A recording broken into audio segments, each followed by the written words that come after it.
Olá, o tema refluxo pélvico hoje vem sendo discutido no mundo inteiro. Isto porque o refluxo de origem pélvico é uma importante causa de dor pélvica e de recidiva de varizes dos membros inferiores. Então, eu vou apresentar para vocês o protocolo de investigação de varizes pélvicas.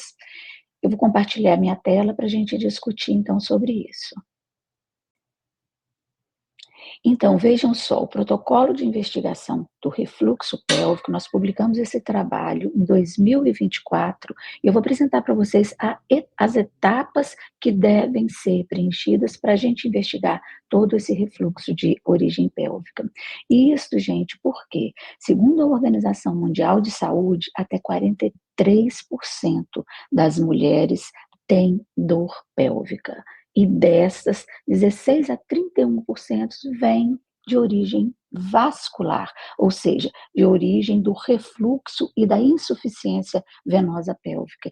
E isso é comprovado uma má qualidade de vida no casal. O segundo motivo que a gente tem que investigar o refluxo pélvico, porque o território pélvico é o grande vilão na recidiva de varizes.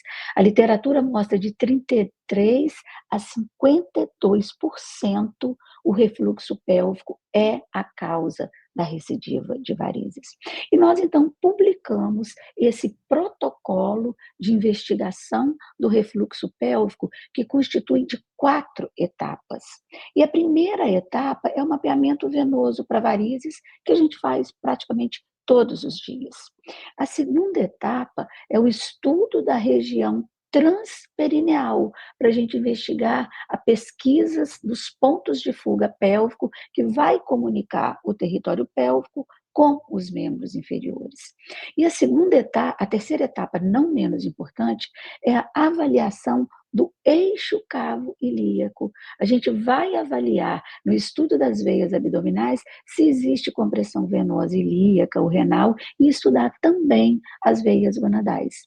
E a quarta e última etapa é o estudo transvaginal, propriamente dito, que a gente vai, então, ver se tem realmente as varizes pélvicas.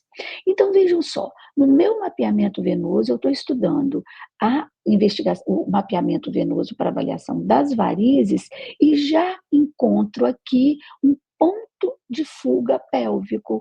Então, vejam aqui, eu tenho a pubis, eu estou com o transdutor aqui na região transperineal e eu peço ao paciente para fazer valsalva e eu vejo, então, a comunicação entre esses dois territórios. Então, aí a gente entra para o estudo propriamente dito desta região transperineal, porque nós temos 4 principais pontos de fuga localizados nessa região. O ponto de fuga inguinal, o obturador, o perineal e o glúteo.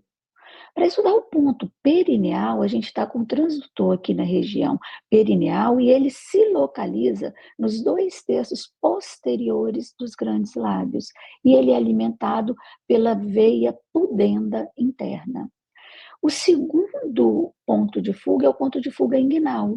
Eu estou com um transdutor aqui na região da junção safeno-femoral e eu olho um pouco para cima, para a região medial e para a região púbica, eu consigo ver o canal inguinal com as veias varicosas alimentadas pelas veias do ligamento redondo. E o terceiro ponto de fuga pélvico é o obturador. E com o transdutor aqui também na região da junção safeno-femoral, eu olho agora posteriormente para baixo, porque esse ponto obturador está localizado entre a safena magna e a veia femoral comum. E ele é alimentado, então, pelas veias obturadoras. Vejam que com o transdutor na região inguinal, na junção safeno-femoral, se eu olho medialmente para cima, eu localizo o ponto de fuga inguinal. Se eu olho medial e para baixo, eu localizo o ponto de fuga obturador. E o ponto de fuga glúteo, como o próprio nome já diz, ele está localizado aqui na região glútea e é alimentado pelas veias glúteas. A veia glútea inferior é a mais importante nesse caso. E a gente passa, então, para a avaliação transabdominal, que é o terceiro passo. E aqui o nosso objetivo é estudar o eixo veia cava inferior, veias ilíacas, porque é importante a gente saber da perviedade dessas veias. A gente sobe um pouquinho mais e vai estudar se existe a compressão da veia ilíaca comum esquerda pela artéria ilíaca comum direita, antigamente denominada síndrome de May-Turner, e subimos um pouco mais para avaliar o eixo aorto-mesentérico, onde a gente vai avaliar se existe a compressão da veia renal esquerda pela artéria mesentérica superior. E, por fim, a gente vai estudar a veia gonadal. A veia gonadal, a gente vai avaliar alguns parâmetros nela que vai nos indicar se ela é insuficiente ou se ela está sofrendo um fluxo retrógrado pela compressão da artéria mesentérica superior.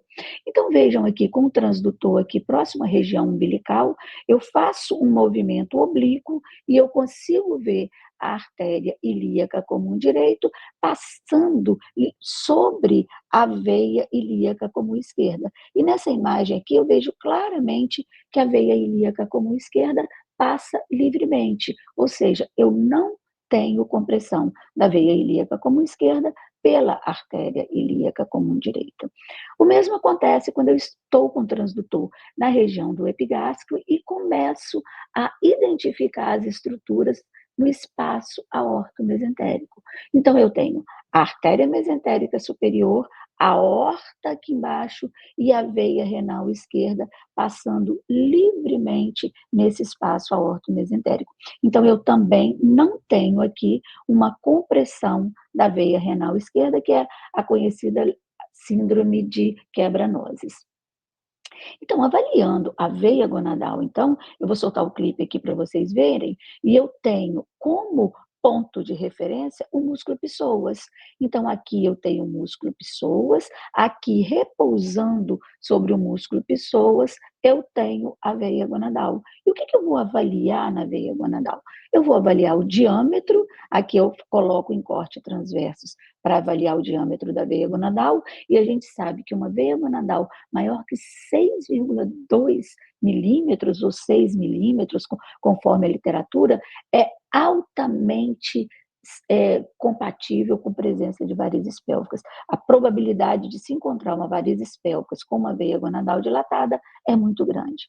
Então, eu solto o clipe aqui, a gente vê o músculo psoas e vê nitidamente uma veia gonadal dilatada e com fluxo retrógrado, um fluxo em direção à pelve, ou seja, uma insuficiência da veia gonadal, porque nesse caso não existe a compressão da veia renal esquerda.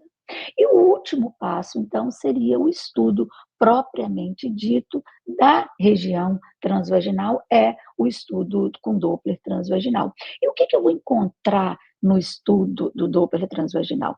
A definição de varizes pélvicas pela União Internacional de Flebologia, a gente tem que é um aglomerado de veias envolvendo a região uterina. Então, veja, eu estou com um corte transverso do útero e vejo a região anexial esquerda com veias dilatadas e quase que se comunicando também com a região anexial direita. Então, nessa paciente, eu tenho varizes pélvicas bilaterais, definidas, mais uma vez, como um aglomerado de veias envolvendo a região uterina, a região parametrial, e que sofre alteração desse fluxo quando a gente pede a manobra de Valsalva. E o que nós temos, então, para o diagnóstico de varizes pélvicas com o estudo transvaginal? A literatura nos diz, a literatura americana e a literatura europeia, chegam a um consenso que o diâmetro de menor do que 5 milímetros é o ponto de corte para a gente dizer que essas veias são normais. Então, existe um consenso em toda a literatura que veias parametriais menor do que 5 milímetros são consideradas normais. Mas a gente tem também que a literatura diverge, né? Mas quando seria pelo diâmetro que a veia seria considerada dilatada ou varicosa? Segundo, então, a União Internacional de Flebologia, nós temos que um diâmetro maior do que 7 milímetros já é considerada como varizes pélvicas. Porém, nós temos também a literatura europeia que considera maior do que 5 milímetros. No nosso trabalho, nós identificamos que a probabilidade de varizes pélvicas com alteração do Doppler são veias maiores do que 7 milímetros. E quando eu falo alteração de Doppler, gente, a gente chama a atenção que a gente não deve dar o diagnóstico de varizes pélvicas só pelo diâmetro, porque nós podemos cair num erro importante, que a paciente pode ter tido uma sequela pós-trombótica e aquela dilatação ser decorrente de uma colateralização. Por isso, a importância da gente estudar se existe uma perviedade do eixo pélvico das veias cava inferior e veias ilíacas, para não cair num erro de ser uma sequela pós-trombótica. Porém, voltando então a varizes pélvicas, nós temos varizes com diâmetro maior do que 7 milímetros e, mais importante, com alteração do fluxo pelo Doppler. E aqui, diferente do que a gente encontra nos membros inferiores, com refluxo de veias periféricas, que nós temos a compressão ou a manobra de Valsalva fazendo um fluxo bidirecional, aqui na pelve nós podemos ter só um aumento da amplitude do fluxo fazendo a manobra de Valsalva. Então nós temos dois padrões de ondas que podem diagnosticar como refluxo pélvico. Esse padrão, que é o mais clássico, que a gente está familiarizada no dia a dia, né? A gente então tem um fluxo e um refluxo durante a manobra de Valsalva. Mas este padrão de fluxo também unidirecional, onde eu peço a paciente para fazer Valsalva, eu tenho um aumento da amplitude, porque o fluxo aqui já está invertido, então a gente só tem um aumento da amplitude. Então, para um diagnóstico de varizes pélvicas, nós temos, então, uma veia maior do que 7 milímetros e uma alteração da análise espectral durante a manobra de Valsalva. Ou a gente vê uma inversão do fluxo, ou a gente vê simplesmente um aumento da intensidade desse fluxo. E a gente tem como reportar para o médico que nos solicitou o exame uma cartografia muito interessante, muito legal até, porque o diagnóstico por imagem fica muito mais resolutivo e fácil de entender quando a gente associa essa cartografia.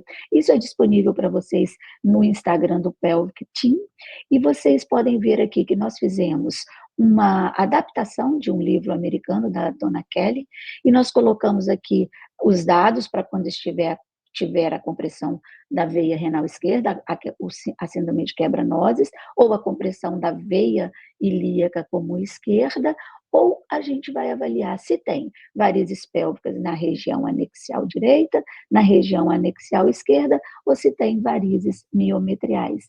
E aqui a gente colocou a veia gonadal esquerda, quando insuficiente, a gente colore ela de vermelho, e quando ela não é insuficiente, como na direita, por exemplo, que é muito comum, a gente colore de azul. Então, fica um diagnóstico, além de descritivo, um diagnóstico cartográfico que facilita muito, tanto para quem está fazendo, como para quem recebe este exame, tá? Então, gente, resumindo as nossas considerações finais, então, são que este é o protocolo de investigação do refluxo pélvico, constituído, então, de 4 etapas, onde a primeira é o mapeamento venoso para varizes, a segunda é a associação do transperineal para identificação dos pontos de fuga pélvico, e a terceira etapa é a transabdominal, onde a gente vai avaliar as veias cava inferior e ilíaca, vai avaliar se tem compressão da veia renal esquerda pela artéria mesentérica superior ou da veia ilíaca comum esquerda pela artéria ilíaca comum direita. E a gente consegue também, em alguns casos, com transdutor aqui na pelve inferior, avaliar o útero em corte transverso e avaliar a presença da dilatação das veias parametriais. Mas quem vai nos confirmar se existe mesmo as varizes pélvicas é o estudo transvaginal. Então, é um protocolo simples que está que está publicado e que basta a gente começar a fazer, tá. E para tanto, então, eu coloquei aqui para vocês os meus contatos, meu website, e vocês podem baixar o e-book que eu fiz de varizes pélvicas e as suas conexões com os membros inferiores. Está bem resumido todo o protocolo de investigação do refluxo pélvico. E também temos, também convido a todos para agosto deste ano, nos dias 1º e 2, a gente tem a nossa 6ª edição do curso prático presencial de varizes pélvicas, que acontecerá em São Paulo. O formato desse curso é bem legal, porque a gente faz a sexta-feira de manhã com aulas teóricas bem objetivas, e à tarde da sexta e o sábado, o dia inteiro, a gente vai ter só hands-on. Nós temos um time aqui formado por profissionais que são vasculares e radiologistas. A doutora Joana Storino é cirurgiã vascular, endovascular, ecografista vascular. Eu sou angiologista e ecografista vascular, mas não faço procedimento. A doutora Isabela também é cirurgiã vascular, endovascular e ecografista vascular. E a doutora Francine é radiologista com foco em diagnóstico das doenças venosas e não venosas pélvicas, né? Ou seja, ela é especialista em dor pélvica da mulher. Todo esse grupo aqui faz parte do Pelvic Team, onde estamos dedicando praticamente a conscientização e a divulgação de como investigar como investigar o refluxo de origem pélvica.